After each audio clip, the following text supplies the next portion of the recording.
just to make sure that we have selected the right one. So I'm probably going to go for the second one. Yes, energy drinks are consumed by too many of our youth and should not be able to be purchased. That is another assumption, or just cross that out almost initially. Yet energy drinks do not actually provide energy and thus are falsely advertised.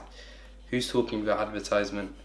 That's instantaneously the second one is the right answer to go for. Let's move on to the second question. Okay, so now we're on the second question. In order to decrease, let's answer this question. In order to decrease plastic waste, should plastic bottled water be banned? Now, one thing that I'd say is that please don't follow your own opinions. No one cares about them. I'm sorry, in a very nice way, because I want you to watch my videos, but in honest reality, you will not score points. Do you understand? So take my advice, not because I'm here to shut you down and I'm the champion. No, don't think like that. I'm here to tell you what you need to know. So back to the question. Select the strongest argument from the statements below. Yes, buying plastic water is expensive and would be cheaper. It's not talking about an economic reason, so that's initially going to be wrong. Yes, banning plastic bottled water would lead to more awareness of environmental issues. Now, we're not here to address environmental issues, so that would instantaneously be wrong as well, because that's not what the question asks for. Again, from the second statement, you'd be able to tell it says it would lead to more awareness of environmental issues. Now, that's an assumption, and with assumptions, I've said try to avoid them. So I would cross that out, but I would leave a small question mark just to come back to it. Now, banning plastic bottled water could result in an increase in single-use plastic cups and a rise in plastic waste. So that goes directly back to the question. I'm putting my bets on conclusion 3. Conclusion 4 says no people should be able to choose. That's another opinion. People should be able to choose and all that waffle. Skip it. The third one is the right answer because it's stronger than the second. Remember, you're trying to go for the strongest argument. 2 could be correct, but try to go for the strongest one. And hopefully we're going through this a lot faster than you probably expected. Okay, so now we're at the third question. It says, doctors should be allowed to prescribe fitness watches under the NHS as a weight loss incentive. Which of the following is the strongest argument?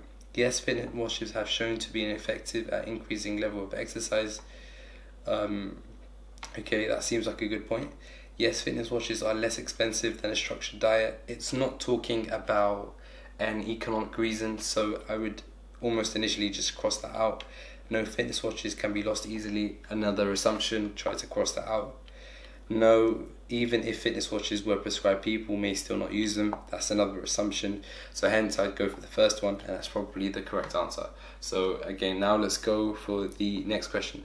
So now you understand the pace that we're able to go through these questions and why I'm encouraging you to blast through these questions. So one, you can save time on the other question. So question number 4 says, should local councils make building regulations more detailed in order to improve the quality of housings produced? Select the strongest argument from the statements below. Yes, removing ambiguity about the rules and how to could source unsatisfactory materials. Okay, that seems like a good answer. I would go for that because it talks about the quality of the housings produced. It will give homeowners more information about the way their house was built. That's not talking about the quality of housing. So again, try to answer the 2 parts of more detailed in order to improve the quality of housing produced. So remember to answer the 2 parts of the questions. So that one does, the second one doesn't. No, there's enough detail in the regulations, so there's no need to do any more. That's an opinion. What the hell is that? Like, just skip that one. No, house builders will get confused by extra details. That's another assumption, and you can see that it's the first one. Now let's move on to the next question. Question number 5 out of 5. Oh, yes. Okay, private jets are quickly becoming one of the largest producers of greenhouse gases. Travel in private jets could be banned, or should be banned, I should say. Which of the following is the strongest argument? Yes, greenhouse gases cause global warming, which has many detrimental environmental effects. Okay, so that seems like a good point. Yes, private jets is much more expensive. Second one, just cross it out straight away. No, those who can afford to fly on private jets should be able to. That's not addressing the question about greenhouse gases. The fourth statement, no, banning private jets would put more pressure on. That's another assumption, or maybe not an assumption, but a conclusion that doesn't follow or doesn't answer the question. So try to stick to answering the question alone. Yes, there may be other points that are mentioned, but simply stick to answering just what the question's asking you. So let's move on.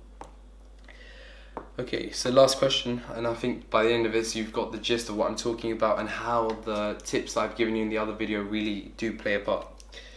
Should we stop funding expensive vaccines and instead absorb the cost of treating the diseases they currently prevent in order to save the money?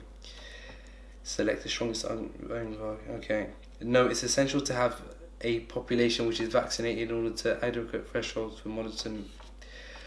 So I'm reading this very quickly, so that does not seem to answer the question. No, it's immoral to practice saving money or have a population with minimal disease.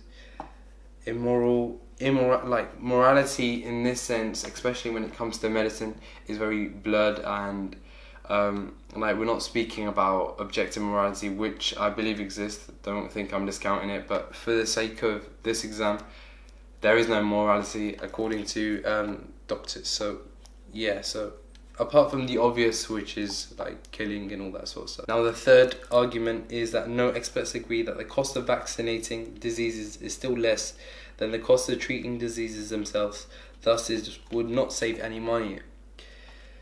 This goes back to saving money, and hence is one of the best ones to select because it answers the question fully. The other ones don't. Let me read the last one. Yes, the NHS is undergoing a funding crisis and doesn't answer the question about currently preventing diseases. So as you can tell, it's the third one. Usually this is like a BTEC technique, but what I would advise is that you usually look at the ones that are the longest. This isn't a rule of thumb, and 100% isn't right all the time, but sometimes it will save you time if you just look at the ones that seem to answer the question the most. Usually those that have the most amount of text have reports, studies and all that rubbish included. So yeah, I hope that helps. So probably going to move on to another section, and yeah, so catch you guys in a bit. If you have very minimal time, I have an ebook that is present in the link description, and that's my killer tips. Essentially I explained them in the video, but there are some tips in there that I haven't really explained. Basically, catch you guys on the other side. Why is it hard for me? Why